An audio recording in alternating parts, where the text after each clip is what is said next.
푸틴이 서방에 대한 태도가 어떻게 변화했는지에 대한 대목들이 지금 우리가 러시아를 이해하는 데 굉장히 중요한 대목일 것 같아요. 여기 보면 이렇게 나와 있습니다. 푸틴도 처음에는 강대국으로서 서구의 동반자가 되고자 했다. 그러나 그런 기대에 모두 배신당했다고 느끼면서 푸틴은 미국의 일국적 세계 질서에 신랄한 공격을 퍼부었다.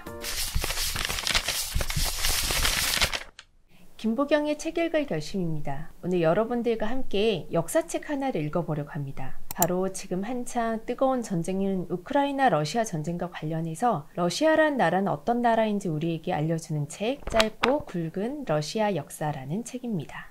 러시아와 우크라이나 전쟁과 관련해서 이 두 나라의 관계를 처음에 이해하는 데 있어서 좀 어려웠던 측면들이 있었어요. 우크라이나가 러시아와 이렇게 분리된 나라이긴 하지만 결국 옛 소련 영토 안에 다 같이 있었던 나라 아니야? 근데 왜 싸우지? 이런 인식이 하나 있고요. 러시아와 우크라이나의 전쟁을 미국과 이제 소련의 대결 과정으로 이제 보는 시각이 있잖아요. 과연 그렇게 보는 것이 맞는 것인가? 이런 의문도 있습니다. 이 두 가지 의문을 해소하려면 우리에게 러시아란 도대체 어떤 나라인지에 대한 답이 필요할 것 같은데요. 사실 러시아 역사 여러분 알고 계신가요? 저 사실 하나도 잘 몰랐거든요. 너무 방대한 나라고 굉장히 긴 역사를 가지고 있는 나라잖아요. 생각해보면 지금의 러시아는 도대체 어떤 나라인지, 그리고 러시아라는 나라에서 국민들이 어떤 정체성을 가지고 있는지 이해하기가 좀 힘듭니다. 그런데 그것을 이해하지 않고 현재 벌어지고 있는 우크라이나와 러시아의 관계를 좀 이해하기 힘든데요. 오늘은 이걸 굉장히 짧게 쉽게 설명해 주는 책을 한 권 가지고 왔습니다.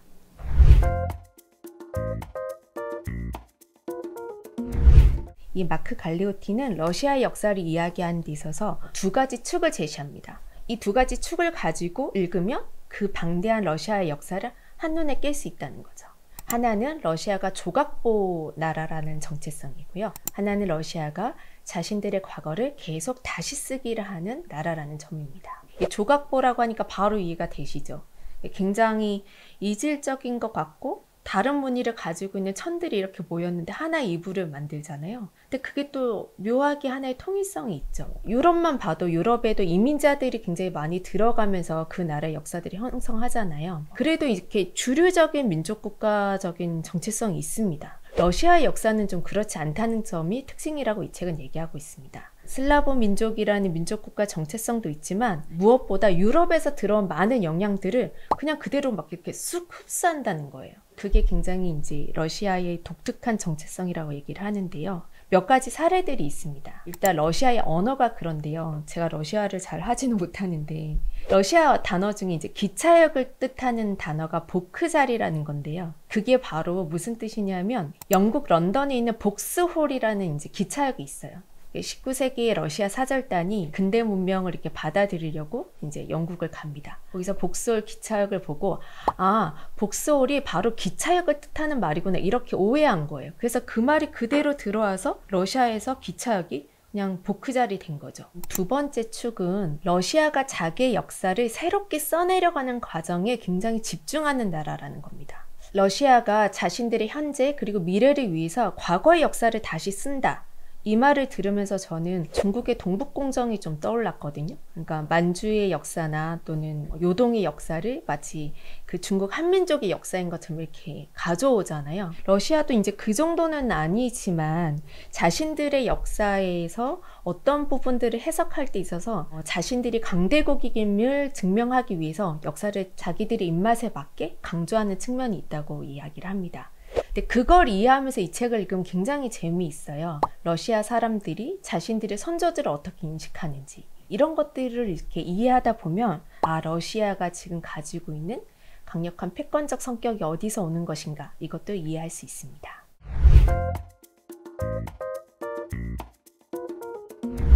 러시아 어떻게 시작한 나라인지 여러분 아시나요? 사실 저는 이걸 이해하는데 되게 오래 걸렸는데요. 어떤 나라의 탄생에서부터 현대까지를 딱 한눈에 머릿속에 넣으려면 하나의 장면이 필요합니다. 그게 뭐냐? 바로 지도예요. 지정학적으로 어떤 영토 위에서 뭔가 만들어지는 거잖아요.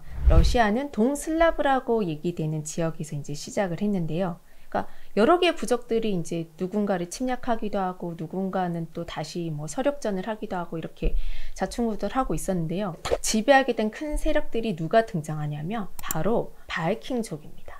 류리크 왕조라는 왕조가 이제 러시아의 첫 번째 왕조인데 그 류리크 왕이 바로 바이킹입니다. 이게 굉장히 묘한데요. 보통 우리가 민족국가의 형성이라고 하면 자기 민족의 선조로부터 시작하잖아요. 근데 러시아는 바이킹으로부터 시작을 하는 거예요. 근데 이 러시아가 그거를 어떻게 설명을 하냐면 자기들이 여러 부족들이 이렇게 막 다투니까 제대로 된 지배자가 없는 거예요. 오히려 류리크를 찾아가서 우리를 제발 이렇게 통치해달라고 청했다. 이것이 러시아 건국의 시작입니다. 이 마크 갈레오티는 이 장면을 굉장히 이제 주의 깊게 보는데요. 제가 이 사람만 그렇게 해석하고 있는가라고 봤더니 그게 아니라 러시아의 실제 역사 교과서 그리고 서양에 소개된 많은 러시아 역사들이 다 그렇게 기록을 합니다. 부족들이 찾아가서 우리들을 지배해 달라고 청했다. 이게 뭔가 자기들을 지배하는 외부의 세력조차도 자기들이 요청해서 온 것처럼 만들어내는 것. 이것이 이제 러시아의 국가적 정체성이 가지고 있는 특이점이다.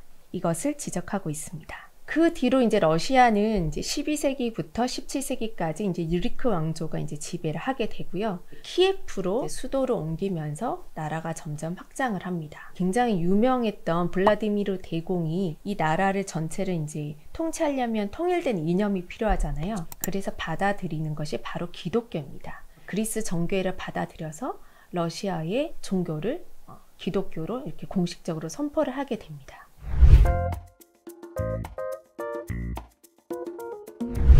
제가 굉장히 이제 거칠게 이제 러시아 역사를 요약하고 있는데 이제 고대 러시아의 출발로부터 해서 이제 러시아 정교회의 성립까지가 이제 고대 러시아의 전반부였다면 그 다음에 가장 중요한 대목은 바로 몽골의 지배를 받는 겁니다.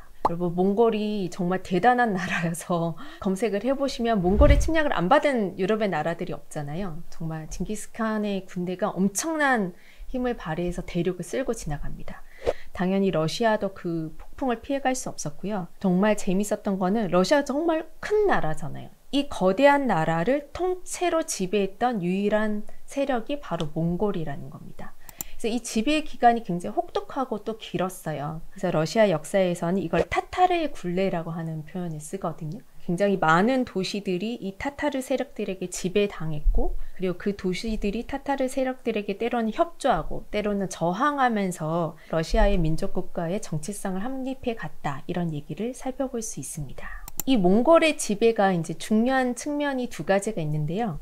이제 첫 번째 측면은 바로 이 몽골의 지배 기간 동안에 모스크바라는 곳이 러시아 정치 세력의 중심지로 떠올랐다는 겁니다. 모스크바는 이제 굉장히 작은 이제 공국이었는데 러시아의 그 앞에 역사에서 보면 거의 눈에 띄지도 않는 그냥 작은 도시였어요. 근데 이제 타타르의 지배를 받으면서 그 힘센 나라들이 굉장히 먼저 포갑에 시달리잖아요. 그래서 변방에 있었고 그리고 모스크바가 지형적으로 보면 이렇게 숲에 둘러싸여 있거든요.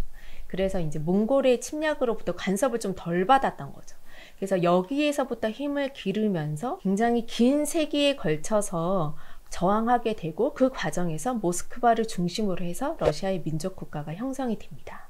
두 번째로 이 몽골 지배 과정에서 눈여겨봐야 될 게 뭐냐면요. 이 마크 갈레오티가 얘기하는 핵심 중에 하나인데 이 몽골의 지배라는 게 이제 외세가 들어와서 토착민족을 이렇게 억누르는 거잖아요. 우리로 치면 이제 일제강점기와 비슷하겠죠. 그러다 보니 굉장히 폭력적이고 포갑적이고 독재 정치를 했다라는 얘기를 합니다. 근데 그 해석을 굉장히 러시아의 정사들이 강조를 해요. 왜냐? 그것으로부터 배워서 러시아가 강력한 전제군주정으로 바뀌고 굉장히 독재 정치 그리고 가혹한 농노제 이런 것들이 만들어졌다. 이렇게 해석을 하는 거죠. 이것이 마크 갈레오티가 얘기하는 러시아 역사의 독특한 점입니다. 그러니까 몽골의 지배를 받기 전에 러시아가 이제 키예프 공국으로 이렇게 중심이 있었을 때는 굉장히 좀 자유분방한 나라였다고 해요. 민주적인 요소도 많이 들어오고 유럽의 영향을 받아서 인본주의적인 사상들도 많이 들어왔었는데 그것들이 이제 몽골의 지배를 거치면서 전제 군주적인 그런 강력한 포갑 정치를 배웠다. 그래서 나라를 강력하게 통치하려면 우리도 굉장히 강력한 독재 정치가 필요하다. 이런 걸 내면화했다는 거예요. 조금 이런 것들은 사실은 살펴볼 만하죠. 우리가 모두 강력한 식민지의 지배를 받았다고 해서 그 식민지 정치의 행태를 그대로 배우진 않잖아요.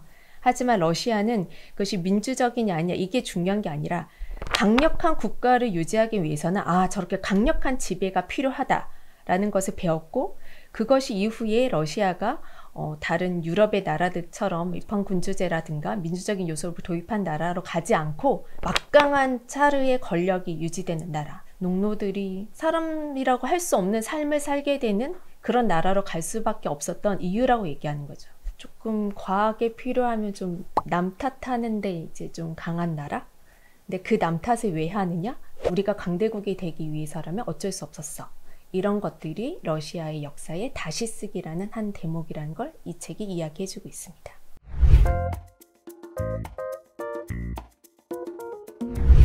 몽골의 지배에서 벗어난 다음에 이제 러시아는 이제 굉장히 유명한 짜르들의 시대가 열립니다. 이반 3세, 이반 4세, 그리고 표트로 대제에 이르기까지, 그리고 이카테리나 대제도 이제 뒤에 나오죠. 그러면서 굉장히 강력한 왕이 통치하는 나라가 되고, 이 왕들의 가장 큰 소명은 뭐냐면 더 나은 나라로부터 문명을 받아들여서 러시아를 강력하게 만드는 거예요.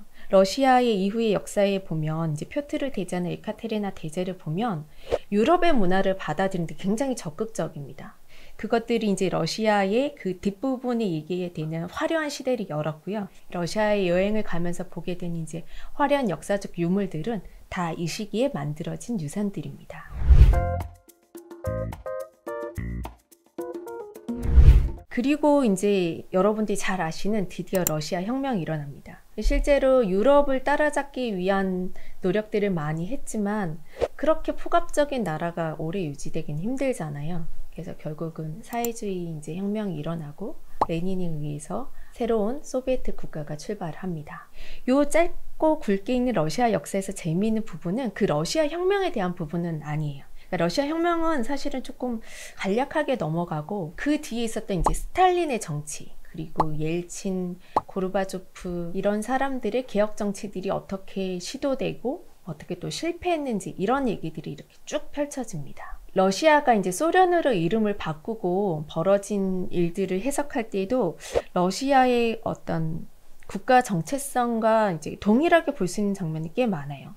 그 중에 하나가 이제 스탈린의 전체주의 이제 정치인데요. 스탈린이 굉장히 강력한 공업화 이런 것들을 추진하면서 많은 인민들의 희생을 요구했잖아요. 이 러시아 전체에 굉장히 강력하게 국가의 권력을 작동시킵니다. 강제 이주 노동 이런 것들 다 스탈린 시대에 일어난 것이잖아요. 그런 정치를 스탈린이 당시 소련의 인민들에게 집어넣을 수 있었던 것은 똑같이 러시아라는 거대한 나라가 강대국으로 유지될 수 있어야 됐다라는 그런 사명감에서 추진되었던 것이다. 이렇게 이야기를 하고 있습니다. 실제로 스탈린이 러시아의 옛날 얘기를 많이 하는 대목들이 있는데요. 조국이 낙후되어서, 조국이 후져서 그래서 몽골의 지배를 받았던 것이다. 그러니까 우리가 되게 강력한 국가가 되지 않으면 그런 몽골의 지배를 받았던 것 같은 시기로 돌아갈 수 있다. 이런 얘기를 하는 거죠. 어쨌든 스탈린은 그 레닌의 뒤를 이어서 사회주의 혁명을 이룬 사회주의 국가의 수장인데,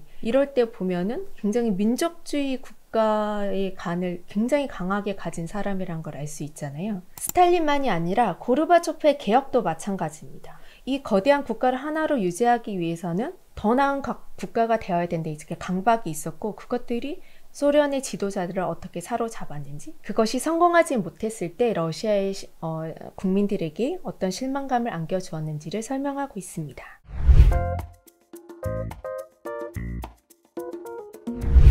여러분, 제가 이 책에서 사실 가장 읽고 싶었던 대목이 이제 맨 마지막에 나오는데 바로 푸틴의 러시아입니다. 연배가 좀 있는 분들은 혁명의 나라였던 소련을 기억하고 있잖아요. 지금의 러시아가 푸틴의 거의 독재 국가인데 그것의 괴리 사이에서 좀 이해를 잘 못하는 분들이 계시는 것 같아요. 푸틴을 이 마크 갈레오티는 뭐라고 얘기하냐면 새로운 짜르의 등장이라고 얘기합니다. 푸틴이 정권을 잡고 국민들로부터 선출됐던 데는 러시아의 애국자를 자처했었다. 이 측면이 되게 크다는 얘기를 하고 있는데요. 푸틴이 약속한 건 이런 거죠. 민주주의고 뭐고 일단 모르겠고 너무 힘드니까 러시아가 다시 풍요로워질 수 있다는 것을 여러분들에게 보여주겠다. 그 대신 나의 정치에 협력하라 이거죠. 러시아는 90년대 들어서 굉장히 경제적인 어려움을 겪습니다. 자신들이 항상 강대한 국가라고 생각을 하고 미국과 함께 이렇게 전 세계를 나누었던 국가가 힘을 잃어가고 있는 거죠. 그것을 러시아의 이제 국민들이 되게 받아들이기 힘들었던 거고, 그 어려운 마음을 이용해서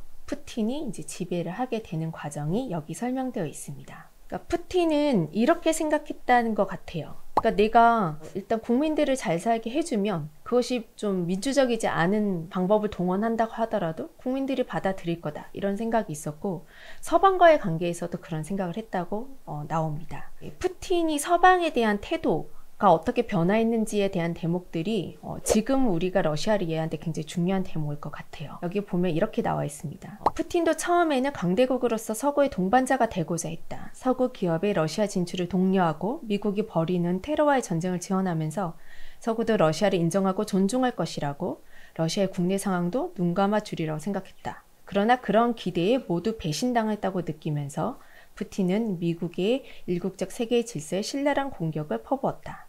그러니까 푸틴은 자신이 동원한 비밀 경찰의 부활, 가짜 여당, 그리고 사실은 다 짜고 치는 어떤 정치 쇼 같은 놀이들, 언론에 대한 통제, 이런 것들이 있다고 해도 내가 서구를 지원도 잘하고 잘 살게 해주면 사람들이 별말을 하지 않지 않을까? 그리고 러시아는 강대국이 되는 게 중요하잖아. 민주주의가 뭐가 중요해? 이런 생각을 했던 것 같아요. 그것이 굉장히 강력한 민족주의적 지도자로 변모해가는 과정입니다. 네, 여러분들 아시겠지만 그런 나라들을 서구의 유럽과 미국의 주요 강대국들이 인정할 리 없잖아요. 그래서 느끼는 것이 서구로부터 내가 무시받고 있다라는 생각을 가지게 됩니다. 그러면서 푸틴의 러시아는 점점 더 민족주의적인 색채가 강해지고 그것이 굉장히 배타적인 민족주의 국가로 변해가는 과정을 밟는 거죠. 그것이 러시아와 우크라이나가 전쟁을 벌이게 된 중요한 이유 중에 하나이기도 합니다.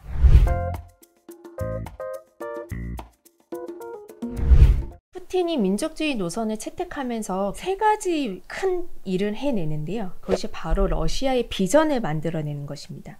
그래서 이 책에서는 그 세 가지 비전을 이렇게 설명하고 있어요. 첫 번째는 푸틴이 러시아의 역사를 재창조했다라는 이야기를 합니다. 고대 러시아부터 소련의 지도자들, 그리고 자기에 이르기까지를, 이게 사실은 하나의 역사는 아니잖아요. 하나의 세계관으로 묶일 수 있는 역사가 아님에도 불구하고 전부 다 슬라브 민족의 강력한 지도 체제라는 이유로 하나의 역사를 이렇게 통합해냅니다.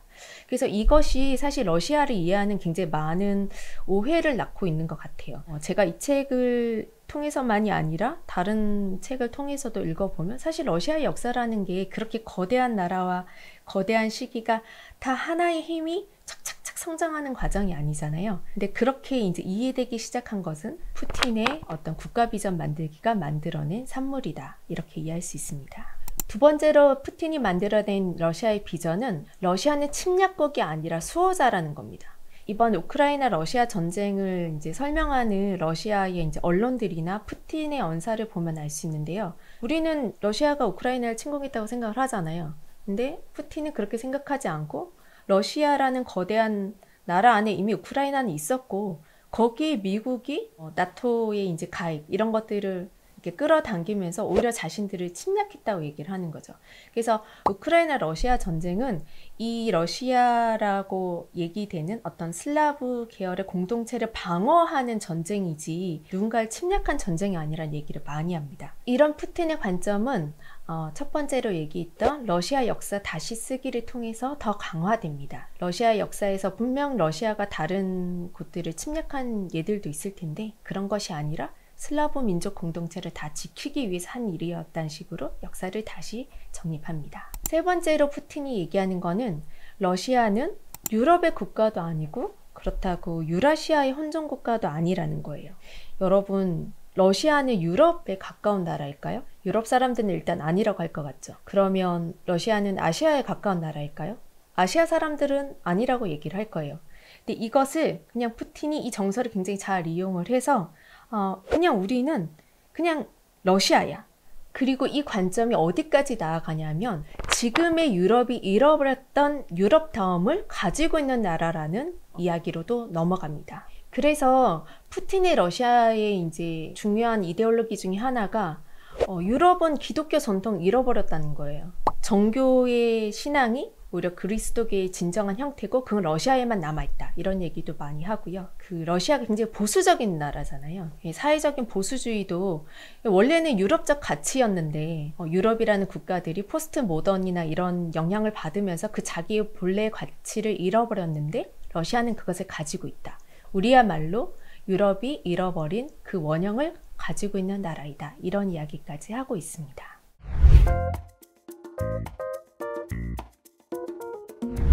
제가 이 러시아 역사 이 책을 읽으면서 처음으로 우크라이나의 전쟁을 이해하게 됐는데요. 그러니까 우크라이나는 어떻게 보면 러시아가 민족주의 국가 노선을 걸으면서 이제 동원하게 된 강력한 이제 공포 정치, 그리고 반민주적 정치, 이것으로부터 조금 이완되고 있었던 나라인 거예요. 여러분들 2022년 우크라이나 전쟁만 기억하실 텐데 2013년에 우크라이나에서 엄청난 반정부 시위가 있었습니다. 유로마이단이라고 하는 시위인데요. 그 시위를 사람들은 뭐라고 기억을 하냐면 그때 2013년에 우크라이나 정부가 사실은 굉장히 친러 정부였어. 그래서 반러시아 세력들이 여기에 정부에 대항하는 반정부 시위를 벌인 거야, 이렇게 이야기를 하는데요. 넷플릭스에 찾아보시면 윈터 온 파이어라고 하는 다큐멘터리가 하나 있습니다.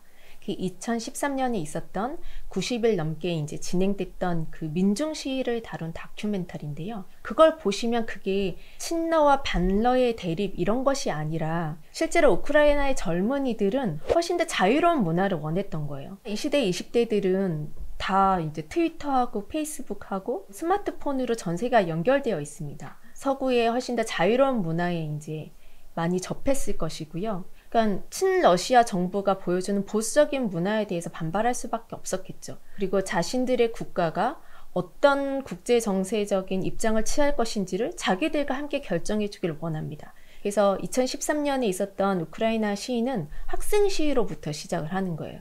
그래서 그 학생 시위의 핵심은 좀 더 자유롭고 민주적으로 국가를 통치해 달라는 것이었습니다. 당연히 반러시아적 성향을 띨 수밖에 없었던 거죠. 근데 그것을 우크라이나 정부가 잘 대화하고 협상하고 약속을 지키고 이게 아니라 약속을 했다가 어기고 폭력을 동원해서 시위대를 진압합니다. 그래서 학생들로부터 시작한 시위가 결국은 전 시민들이 하는 시위가 돼요. 그래서 이 시위를 보면 구소비에트의 이제 추억을 가지고 있는 할아버지 할머니들이 결국 거리로 나옵니다. 나는 러시아에 대해서 친화적인 감정을 가지고 있지만 새로운 시대를 원하는 우리의 손주 손녀들을 저렇게 정부가 폭력을 동원해서 이렇게 진압하는 것을 참지 못해서 거리로 뛰쳐나옵니다. 나이 드신 어른부터 해서 10대들까지 다 이렇게 시위에 참여하게 되는 것이거든요. 그래서 그 시위가 어쨌든 굉장히 많은 희생을 치렀지만 승리로 기록이 됩니다. 그러니까 2022년 우크라이나 러시아 전쟁의 밑바탕에는 그 2013년의 기억이 있는 거예요. 우크라이나의 청년들이 러시아 지배의 질서를 이제 거부하는 이런 흐름이 이미 10년 전에 있었다는 것입니다.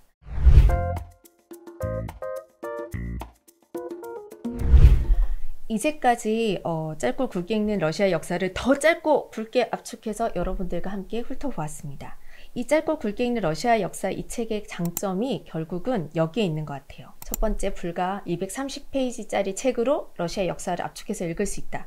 근데 그게 건국설화부터 해서 현재 푸틴의 러시아까지 다 있다. 두 번째, 글이 굉장히 쉽고 재미있습니다. 그러니까 제가 이렇게 여러분들한테 요약해서 얘기할 수 있었겠죠? 세 번째는 러시아의 정식 교과서 이런 해석이 아니라 외부인들의 입장에서 러시아에 가지고 있는 의문이 있잖아요. 러시아 왜 저렇게 하는 거지? 푸틴 왜 저렇게 하는 거지?